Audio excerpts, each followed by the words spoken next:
she was throwing the most epic tantrum of her tiny life. It had only been 18 months, but she already had some good ones. This one, though, this one was the best I had ever seen.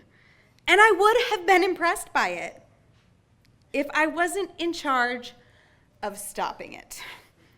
She was red-faced, back-arched.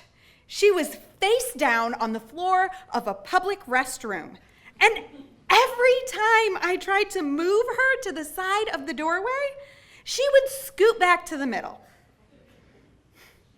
Every single other woman who walked into the restroom would have to step over my daughter's anger just to use the toilet. Rilla made sure of that. Rilla comes by her fit throwing naturally. My extended family gets a big kick out of watching me attempt to bend the will of my second daughter. They say it looks a lot like me. Apparently, the only will that can defeat me is the one that was knit together in my own womb.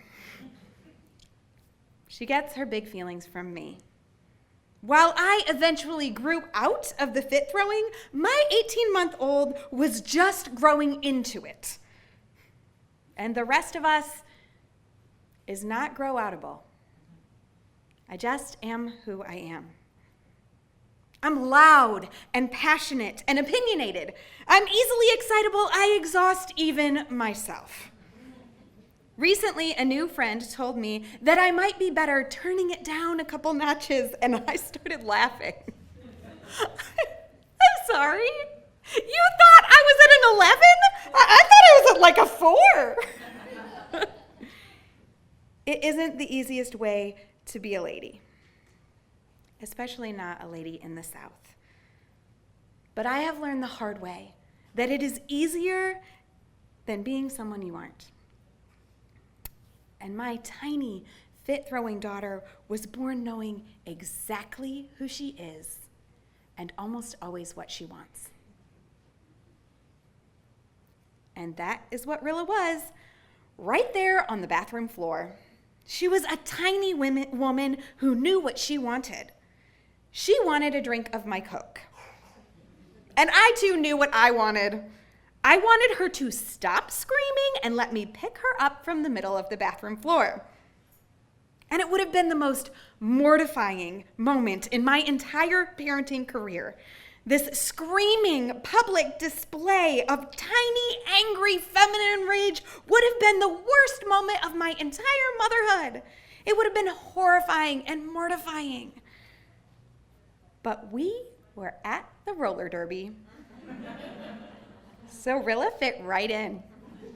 They value a girl who's in charge of her own voice, one who knows what she wants and demands to be seen. Lady after lady in the bathroom of the roller derby stepped over Rilla and smiled. They told me I was doing a good job. They told her she had a promising future. They were glad there were girls in this world learning to assert their large opinions from their teeny tiny bodies.